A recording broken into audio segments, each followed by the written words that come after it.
Let's get a little weird. Let's get a little odd. Those sounds you like to hear. We got it going on. It's the ODDCAST. It's the ODDCAST. It's the ODDCAST. It's the ODDCAST. Hey folks, welcome back to the ODDCAST, where we talk about people who are turning their passion into paychecks, passion into profession. I'm here with the great folks at Burning Beard Brewery out in El Cajon, California, San Diego, California. It's pretty awesome today. Everyone, why don't we just all introduce ourselves? I'm Mike, obviously. I'm Shannon, do tasting room and hospitality. Awesome. I'm also Mike. Nice to meet another Mike. There are lots of us in the world. One of the founders here at Burning Beard. I'm Jeff. I'm the other founder here at Burning Beard. And I have this awesome microphone repelling superpower. It's very specific and useless, except for in this situation. Well, hey, awesome. We're here in this is the barrel room, right? Yeah, this is a barrel room. It's fully operational brewery, so we've got forklifts and beeping sounds and That's awesome. That's how you know things are going. It's it's always grinding. So I guess the interesting thing would be let's start with the 20,000 foot, idea of what Burning Beard Brewery is about. The inception of it and where you guys are today. So go ahead. Before we get there, do you want to wait until this raffle's done? Yeah, we could definitely do that. Let's start with the 20,000 foot story of Burning Beard. Whether you want to start at the inception to where we are now or whatever. Yeah. 20,000 foot. Let's see here. Well, so we're just approaching our third year. So we kind of got started just about 3 years ago, opening doors. Excuse me. There's so much to go with the inception of the beard. It kind of started way back. I guess it could have started any time in the past, but we originally, I think what happened was we spent way too many hours at Small Bar one night, and out of that night came the inception of the beard. Indeed. So where did it come from? It came from hubris. It came from ego, alcohol, all of the things that give one courage to do things that one should not do. And going into business, as maybe some of your listeners know, what's the phrase, right? Turning your passion into a paycheck. Mm-hmm. It's not an easy task. It's definitely not an easy task. But what we were hoping to do, and that in the fragile economy that is the world these days, we decided to bet on ourselves, and that's really the defining moment. It's can we translate what we're trying to what our values are, who we are? Can we somehow funnel that into a creative endeavor that gives us a platform to accentuate the things that we believe in. That's interesting. And also, run a business too at the same time. That's probably the other aspect of it. The back end of it is probably the tough end of it in a weird way. Yeah, shout out to Patty. She does most of Mike's wife. She does most of that back end stuff that she runs. She does all the books for us, does all the taxes, all that stuff, which is really great. But like you said, the business aspect is really, it's a completely separate part of the creative process, right? Sure, we have creative ideas and we can make beer and we can come up with cool stuff, but actually running the business, and Jeff brings a lot of this as a small business owner, has a history in that as well, and so that really helps. But learning how to do the business part of it and kind of conducting yourself as a professional and doing all that stuff while still being part of the fabric of the craft beer community is all part of the challenge and part of the fun of operating a business like this.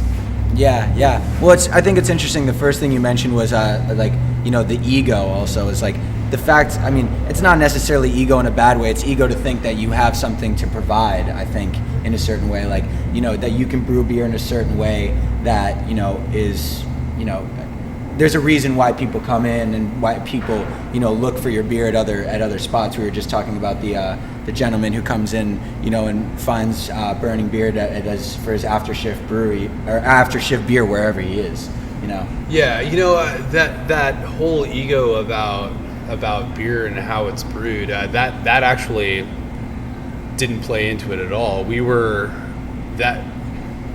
what we thought we were bringing to the table is something entirely different, which we may get into later. Which it's all about the people and the third space, because we're San Diego, and you know, I don't know where your listeners come from. Maybe you do.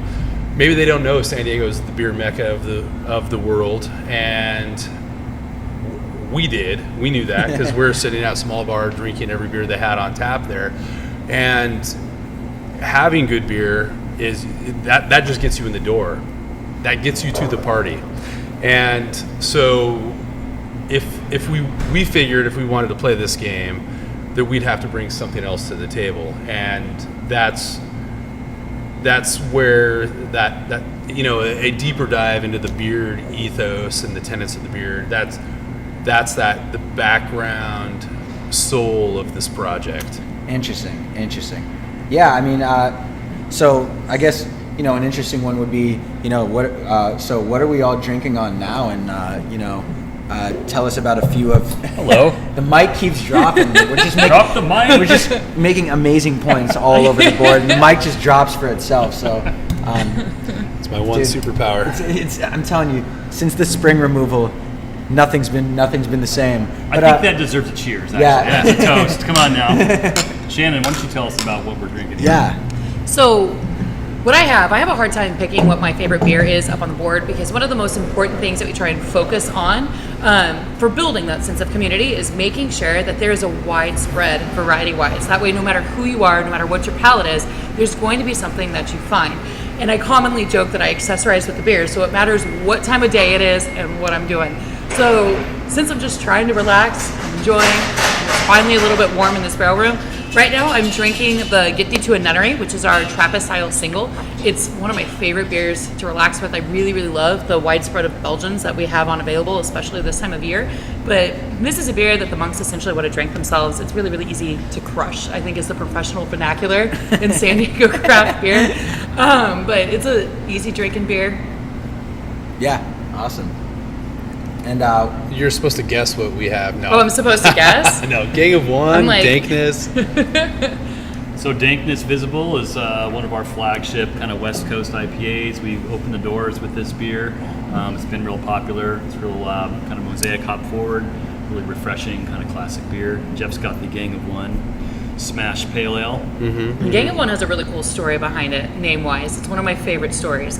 So there's this really awesome English garage punk band called the Hip Priest that Jeff really, really seems to enjoy and love, and found out that they were coming to town and playing at Tower Bar. And so Jeff brewed a beer. It was a smash beer named Gang of One. It's after one of their tracks, and the cool thing about it is we shut the bar down early so we could all go to the show. So the band came out and a bunch of their fans came out. We all hung out and drank beers, and then they went to go get ready for the show. We closed early, and the entire staff shows up at Tower Bar. Between the staff and the fans and the band, we all killed a half barrel of Gang of One during the duration of this show. It was pretty amazing. But one of my pictures from it is there's a picture of a bunch of their arms around each other and just the Burning Beard back patches, because we're all looking on. If you're ever in the tasting room, you'll meet Nikki, and she is very tall and skinny, and she is in the mosh pit, and we are all just kind of sitting there enjoying the music, but also looking on to make sure she's not getting thrown around too much in the pit and having a good time. So it's one of my favorite pictures, one of my favorite stories. I love the Gang of One. It's always neat to see what varietals we've thrown in, because it's ever revolving and changing. So yeah, I mean, how much of that is a lot of what you guys just do, you know, seasonal, based on seasonal varietals and such? Not so much seasonal varietals. I mean, we have wet hop beers that are definitely driven by the seasons, and we have things on the wild side that are driven by what fruits are available at a certain time of the year. But overall, hops are pelletized, so we can. They're more, I would say, slaves to the whims of the team. So this beer in particular, we designed to be a sort of rotating singular hop experience. So whatever hop we have that we haven't used in a while or we haven't used before, we might throw in there, and it's not necessarily seasoned, but maybe season of the mind. Interesting. Okay. Yeah.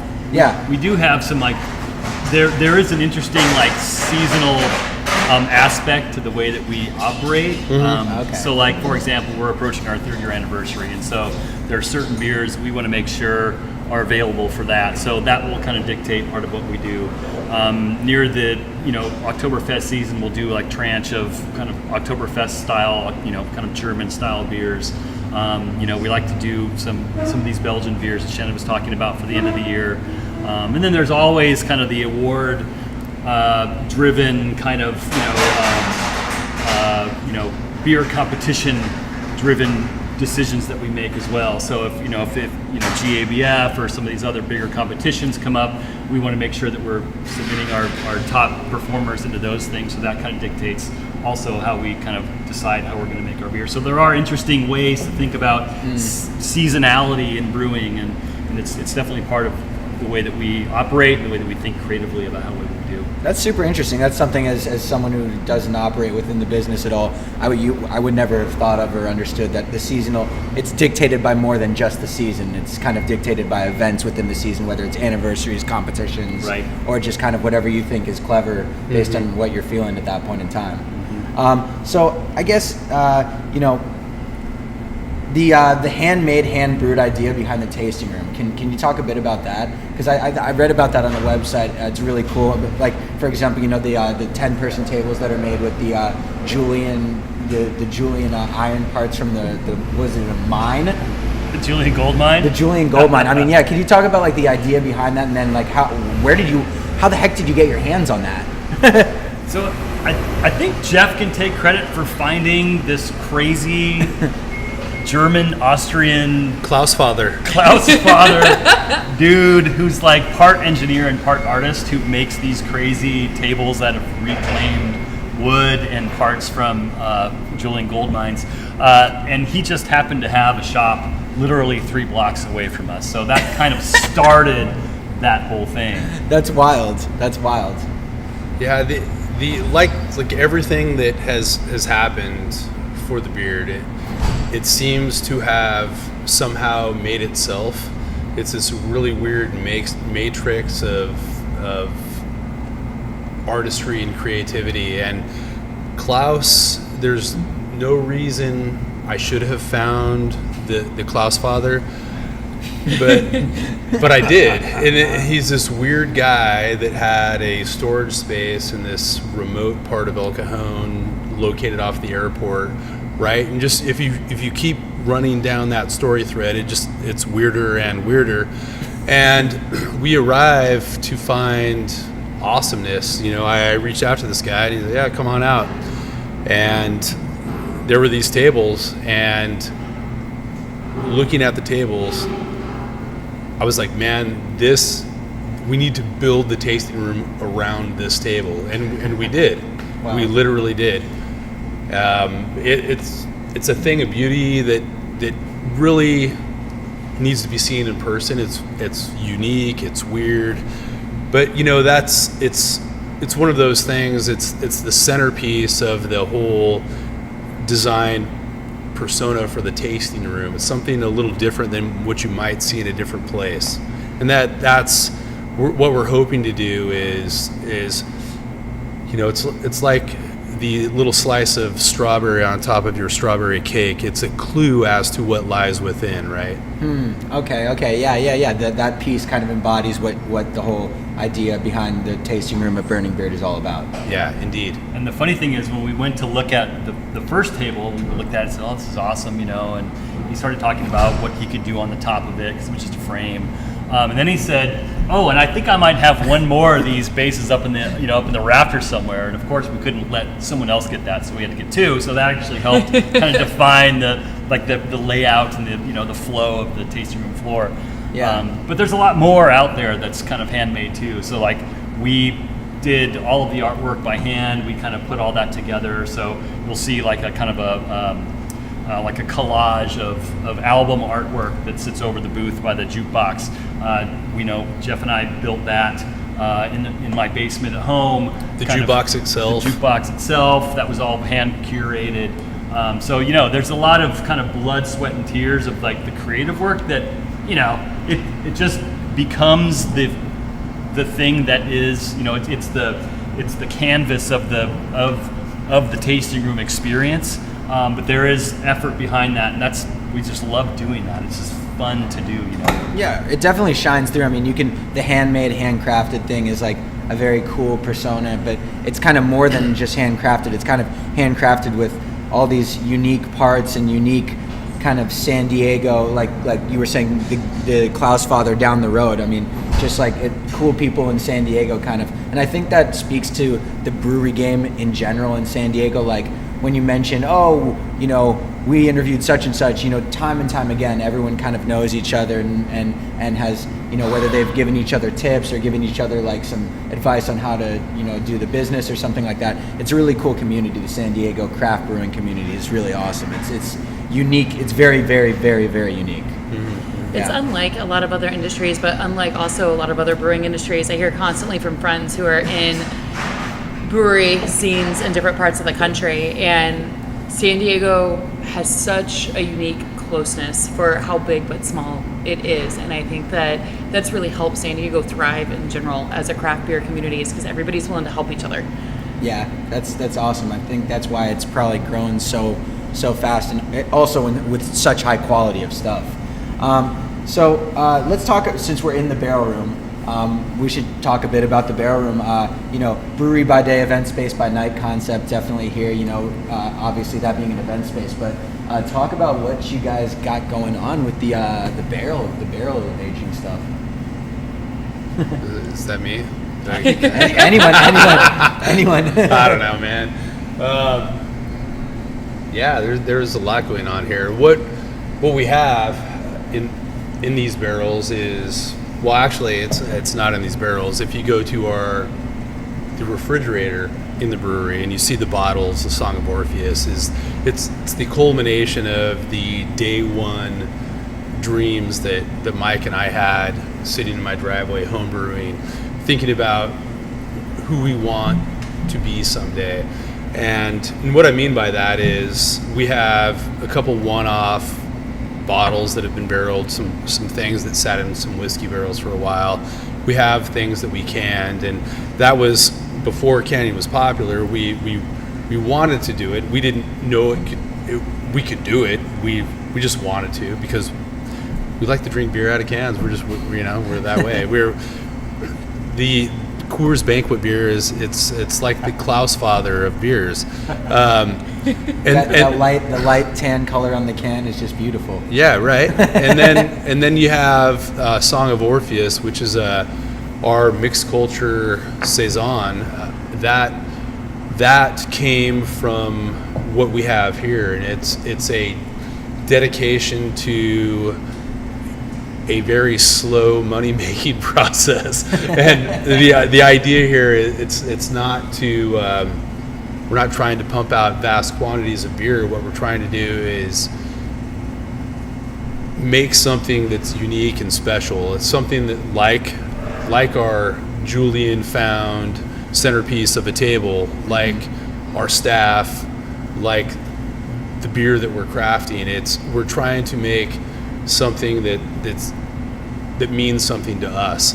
And so what we did here on day one is invest a lot of money and time in brewing, procuring the oak itself, taking care of it, learning how to take care of it. It's all a process. Yeah. And it's what it is a rung on the temple of the beard.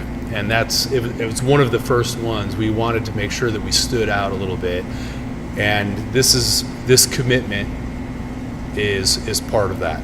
Yeah, I mean, because barrel aging is such a commitment, especially in this day and age where, you know, there's so much work being done, like kind of quick work in foeders and stuff, and you can quick age, you know, with wine like in like 9 or 10 days. I mean, this is the true kind of artistry, you know, behind, you know, barrel aging beers, is actually sitting, waiting, like you said, learning how to care for it. Because I didn't even realize that, you know, I just kind of thought when I first started in San Diego brewery, like learning about San Diego breweries, that you just kind of threw it in the barrel and that was that. You know, you don't have to really maintain or check in on it, but that's clearly not the case. Yeah, you know, what's funny is I recently had a conversation with someone about cheese, right?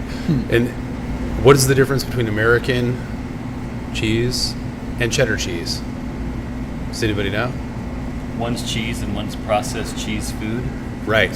One has been aged and one has not. And really? Yeah, exactly.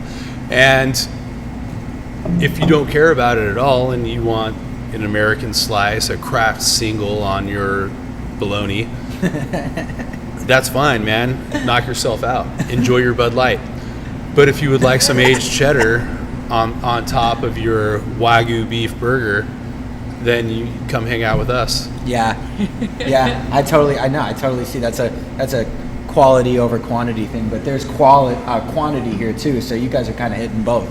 Yeah. Well, the thing is what we're trying to do with all these barrels is, you know, if you can imagine being blindfolded and with a handful of darts, we're just throwing a shitload of darts. Really, is what it is. Wow. That's pretty wild. Literally. That's insane. I mean, I didn't really think about it like that. So it is really truly a hit or miss process, and the fact that it takes that long trips me out even more. So you're like not only throwing a dart, you're throwing a dart that's going to not turn out hitting the board or missing the board for 3 years, possibly, I mean, like you said. To play on that analogy, right? You're blindfolded. The target's moving. You've never thrown a dart before, right? This is our first brewery. So you need a lot of darts. But we're learning along as we go. Yeah. We're students of the game. Yeah. And we're trying to as we understand it, play it from a perspective of respecting the old traditions. Mm-hmm. So we're not trying to make craft American singles here. We're going a little deeper. Yeah. Oh yeah. And I think this is a perfect point to ask it. Can you guys talk about the beard as the ceremonial mask for like the creative spirit? Because that's definitely. It sounds like this is a perfect point to ask that question, because it's definitely, you, like you said, respecting the old craft, but probably adding your own creativity to that. Yeah. I mean, short of being a mic hog, I'll take this question. It's I mentioned the steps to the temple of the beard, right? Yeah. So when Mike and I put this together, the beard, it wasn't just about the beer, it was about the experience. And you can drink your beer anywhere, right? You can go to a bar, you can go to a brewery, you can go to a ball game, you can stay home. Why do you come here? And that's part of what we were doing, was creating a third space, a space where people can come and connect with other humans, right? That's where art happens, that interpretive process.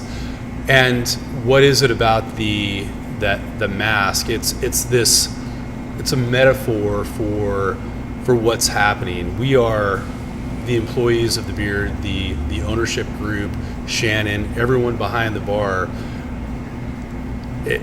It's a metaphor for this sort of shamanistic rite of passage that happens when people come through the door. It's not about an unplugging and disconnecting from humanity. It's about actually connecting to this transformative journey that can occur in this space. So the beard as a ceremonial mask, it's what we do.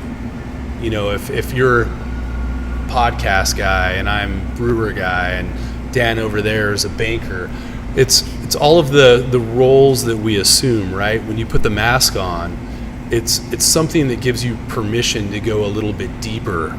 And what we are doing is assuming this persona that allows the ethos of the beard to seep into the ground in this very deep and heavy way, such that it carries on to our customer base.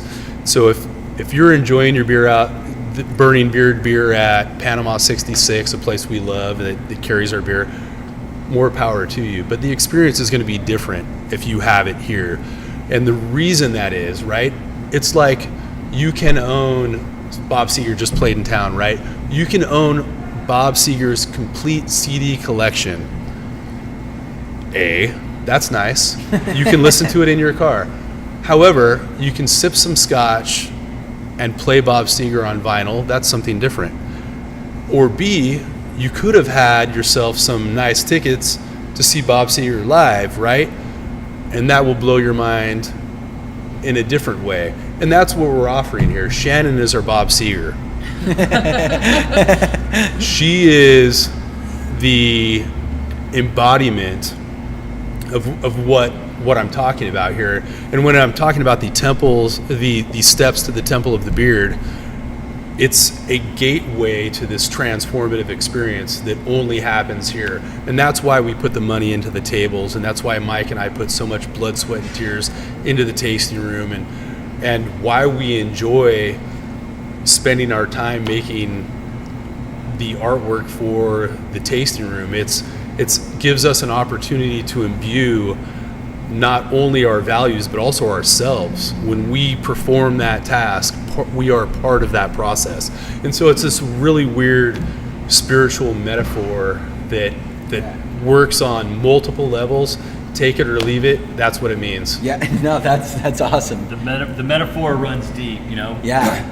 I can't tell you how many times, if I had a nickel for every time, someone saw Jeff and me walking through the brewery and said, "Hey, neither of you guys have beards," you know? And we say, well, hey, that's it's our ironic metaphor, you know? It is a deeper metaphor than that. Yeah. And it kind of gets at that creative ethos that kind of inspires not only what we're doing here, but the makers who inspired us to kind of do this thing as well. I see. There's a reason that we don't have casual regulars, and that's because they're not buying beer, they're buying all the intangible things that go along with that metaphor. And that's one of the most important things is that connectivity. It's everything that they've spoken about. We don't have just casual regulars. You're either on board or you're not, and everybody who walks through that door is, and in a very deep resonating way, which is humbling and awesome. Yeah.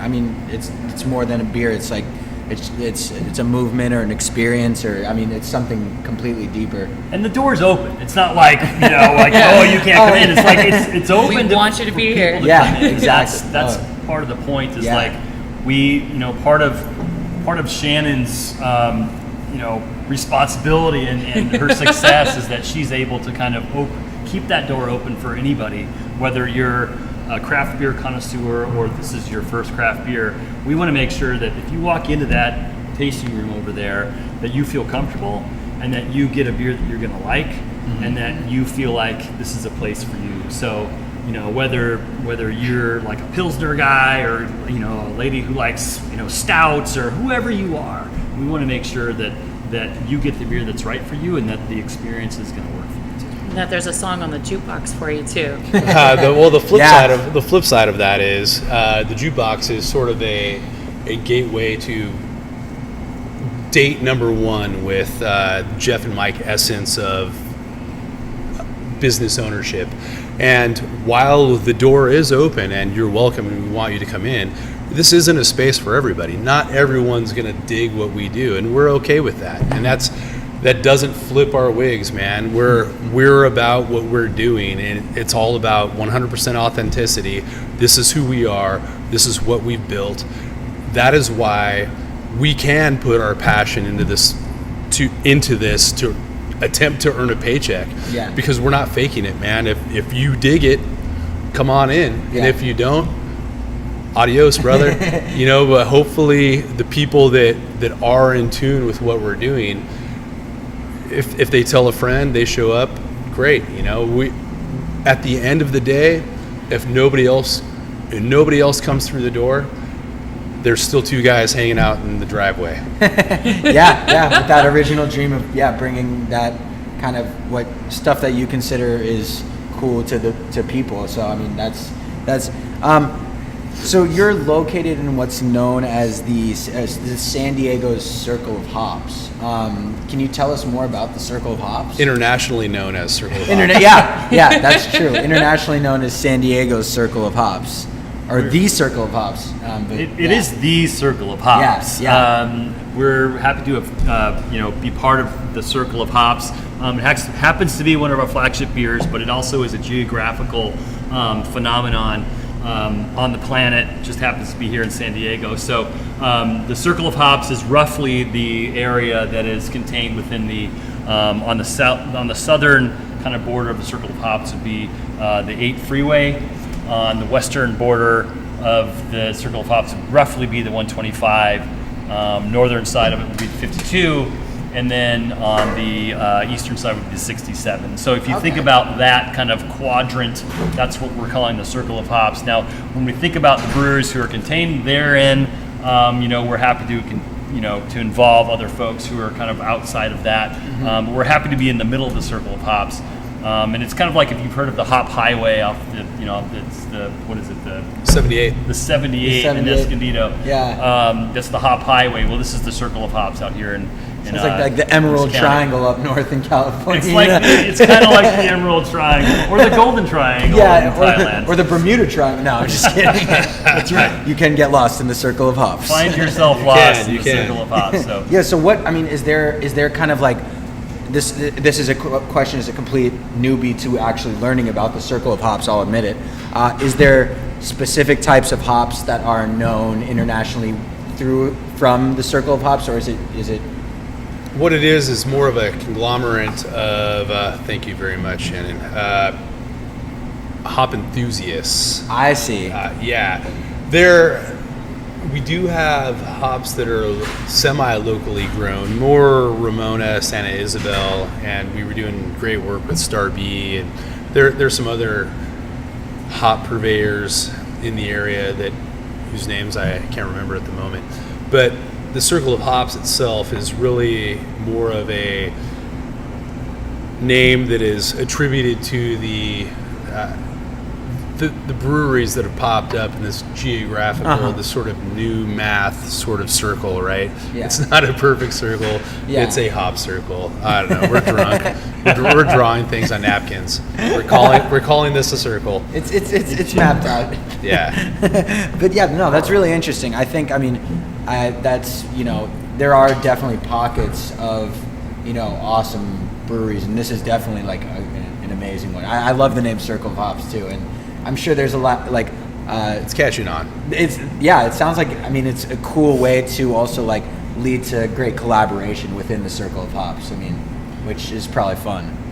Yeah. There's great people all throughout this kind of craft beer industry, and whether they're in the Circle of Hops or outside the Circle of Hops. Like Shannon was saying, like it's very collaborative.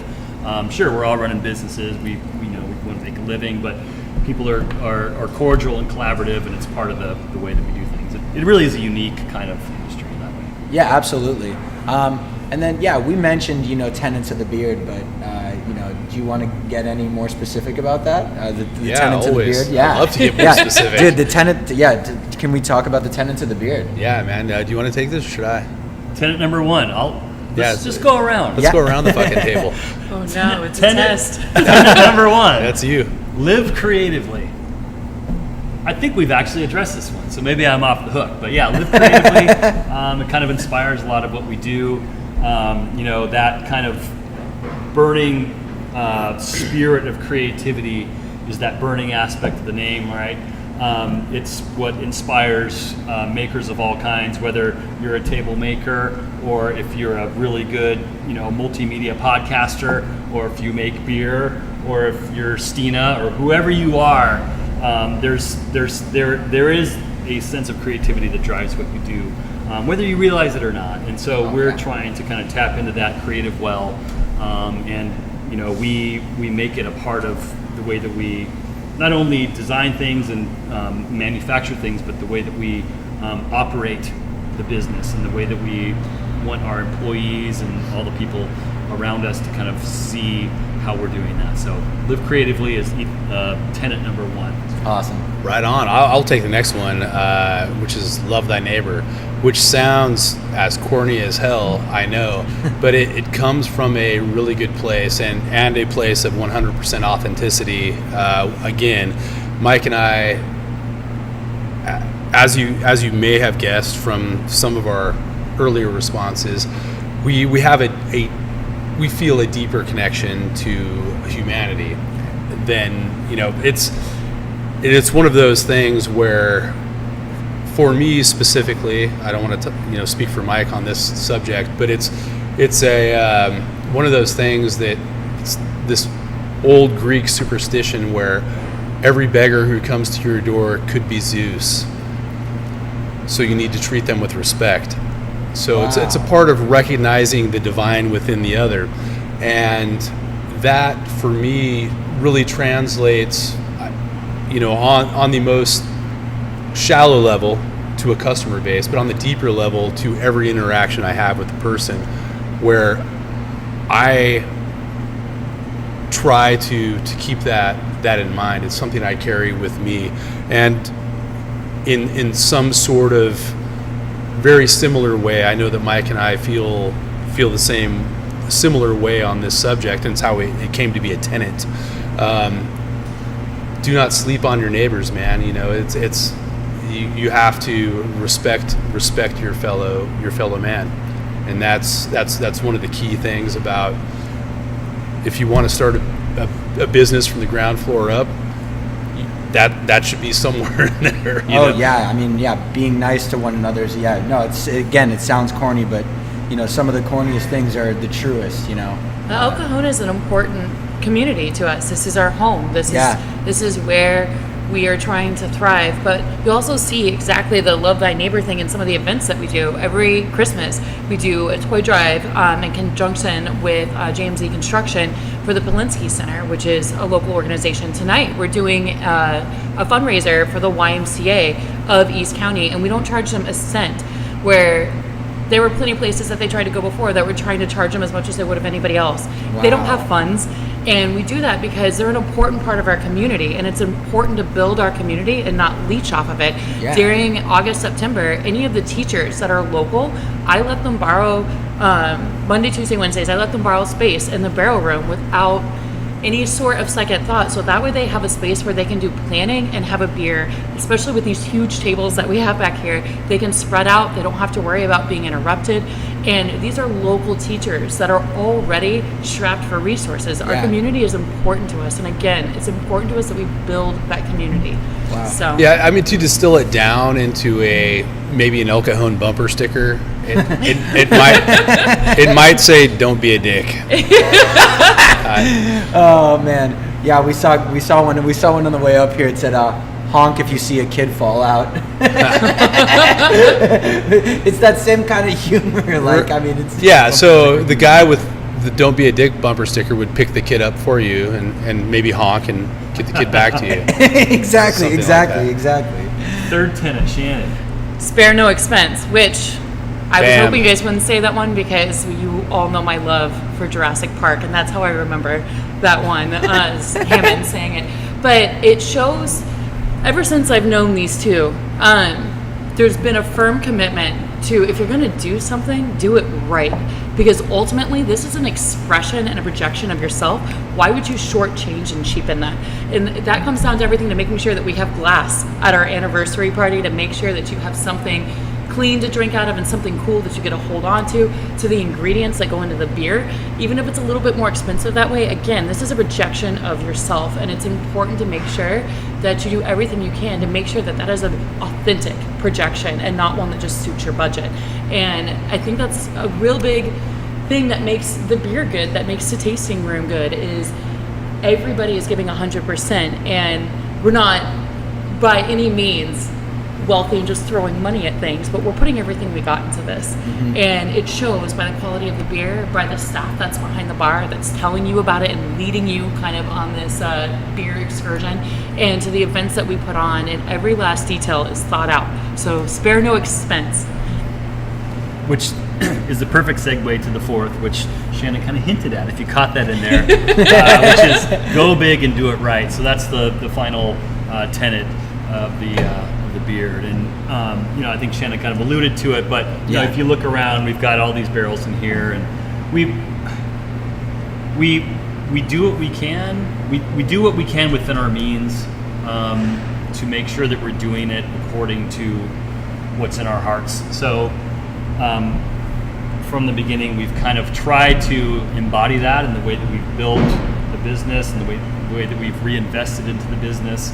And when we look at, okay, we're going to do a bottle release, or we're going to do an event, or we're going to do this thing, or we're going to do that thing, what is the most that we can possibly do within our means to make this awesome?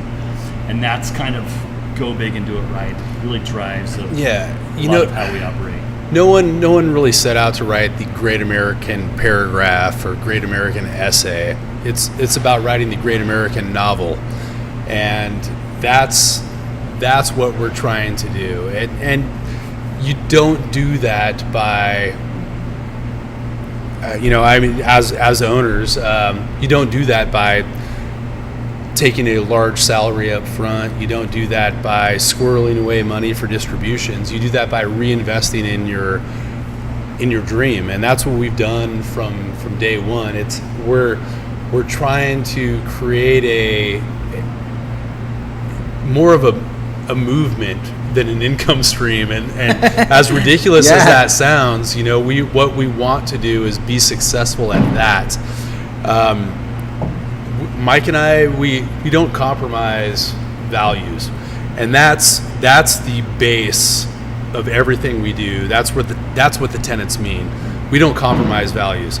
So people, how we do business, that's what it's about, and we're trying to create something that we can be proud of, and we couldn't be proud of anything less than this, because we gave everything we could to it.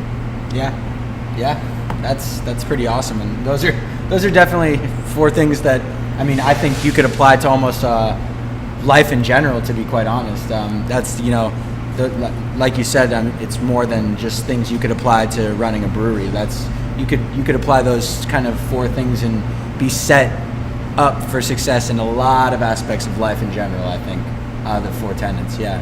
So that's pretty awesome. I guess we've run the gamut. I guess the last thing I would say is San Diego. How does that influence you guys? You've spoken to El Cajon influencing you, but San Diego is such a cool place. It's so unique. It's the 9th biggest city in America, so it has the resources of a big city, but doesn't necessarily feel like a big city. It's kind of small towns that make up the county. But how does being a San Diego brewery and an El Cajon brewery kind of influence you as people, as a brewery, as businessmen, as running the tasting room? How does that influence you? I think it's interesting. I know Shannon has a perspective on this. I think we all do.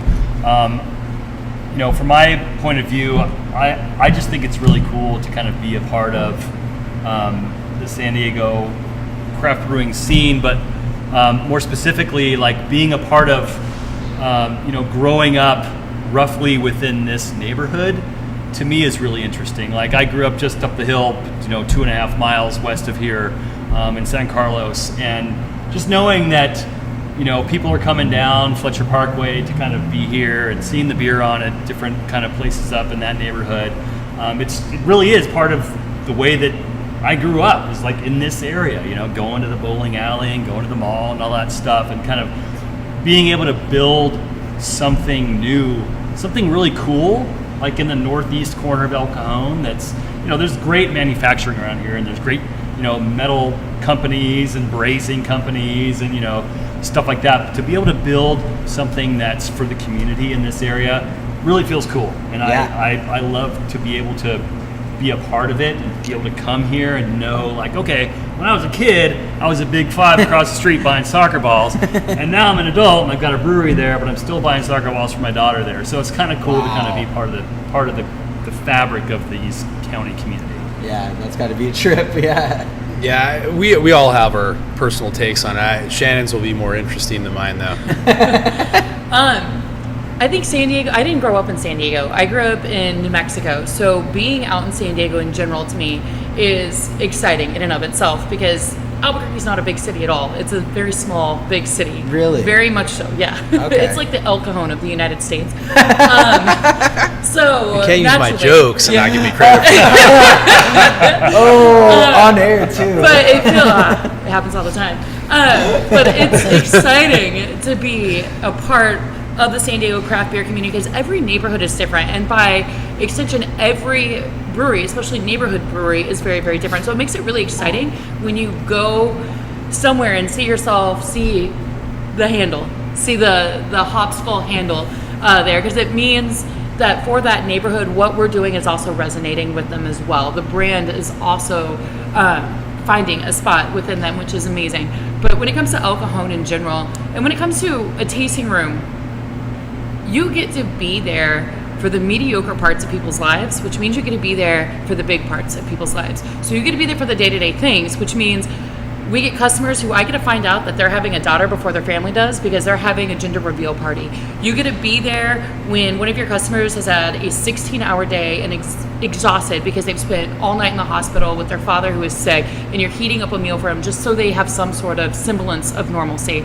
And you get to be there for people's after soccer practices. You get to be there for the full breadth of life, which is an amazing thing. It's really amazing. It means every interaction that you have is in some way meaningful, even if it seems innocuous. And one of the things I love about the El Cajon community in general is the amount of heart. These people are some of the nicest people. They're hardworking, and they come together so quickly. Every year we do that toy drive, we fill up 6 of the huge black trash bags of toys, and it's because they all just want to help and make their community better. And I personally, it's an honor to be a part of this community. I think that they're amazing people. I love my regulars to pieces. I probably am more attached to them than I should be, but No. It's really, really just such a great community. Craft beer, no craft beer. It's amazing, and it's an honor to be able to serve them pints. Yeah, wow, that's really special. I think San Diego definitely, and El Cajon. It sounds like people really do come together a lot. So that's in general going to be awesome. So Again, with helping the kid that fell out of the car, don't be a dick. yeah, Right. don't be. So we've run the gamut on a lot of great subjects. I want to thank you guys so much for your time, and I definitely wanted to give you guys the opportunity. Any shout outs you want to give? Any events that you got upcoming? I know Anniversary 3 is upcoming. And anything else that you want to talk about or chat about? Anything else? This is totally your time. The mic is yours. The mic might drop at the end, so we got to be careful. We always have, it feels like a million events, both on-premise and off-premise, but we have been doing consistently this year a comedy dinner night once a month, and we have the next one coming up on March 28th, and it's a really, really great night. It's $20 even, and you get a comedy show, and there's some really great comedians that are coming through, not even just San Diego comedians. There's some coming down from LA. There's some that happen to be out from New York that are wanting to be a part of it. You get dinner, and you get a pint for $20 even, and it's something to do out here, which is fantastic. We have the 3-year anniversary. We're going to have another really unique sculpture night going on, which is going to be a mashup of some of our favorite musicians and classic monsters. We have a million different things. You have to follow us though on Facebook and Instagram, so that way you can actually figure out when these things are happening and make sure that you get tickets, because almost every single one of our events, other than one time, every single one of our events sells out. So if you do see them, don't sleep on them, please, because I always get a million emails day of asking me for more tickets, and I don't have them. So and they can find you at what Burning Beard on Facebook, and then the Instagram tag is So Burning Beard Brewing on Instagram. Find us Burning Beard Brewing on Facebook. Beard_aflame on Twitter. Burning Beard was taken. So. And then we have a pretty robust website. So if you're still into websites, go to the website, check out. We've got a pretty up-to-date blog out there. Yeah, announcing I'll put new all the stuff. links to the stuff in the description of the video all the on links YouTube. will be available in the description. Yeah, absolutely. Awesome. Yeah, so I mean, final shout out now that while Shannon was talking, it gave me an opportunity to think. Our staff for wearing the beard mask and ushering our customers on that transformative journey, and for the distinguished delinquents, all of the people that really have dug in and held the hand of the shaman, the masked shaman that ushered them through their liminal gates, and those are the people that have taken to the beard in a deeper level. They're part of our private club, and they're people that we see regularly here in the tasting room, and they're generally just actually amazing people, some really interesting folks. So to the staff, to the delinquents. Yeah, absolutely. And the last thing is always, of course, any advice for any listeners or viewers of how to turn their passion into a paycheck, passion into profession, if they're not doing it currently. Just any, we covered this in so many ways already. I feel like I'm being a little redundant asking, but any just quick advice for any folks out there? Yeah, you have to care about the passion and not the paycheck part. That's it. That's the advice. Yeah, I mean, yeah, because everyone I've talked to has said, who has been doing that, has said the gratitude is going to come before the money, and you have to be aware that the gratitude is worth more than the money, because that means that people are giving. I'm going to peel back even further. Don't worry about the gratitude. Do what you like to do, and if gratitude comes, cool, and if money comes, even better.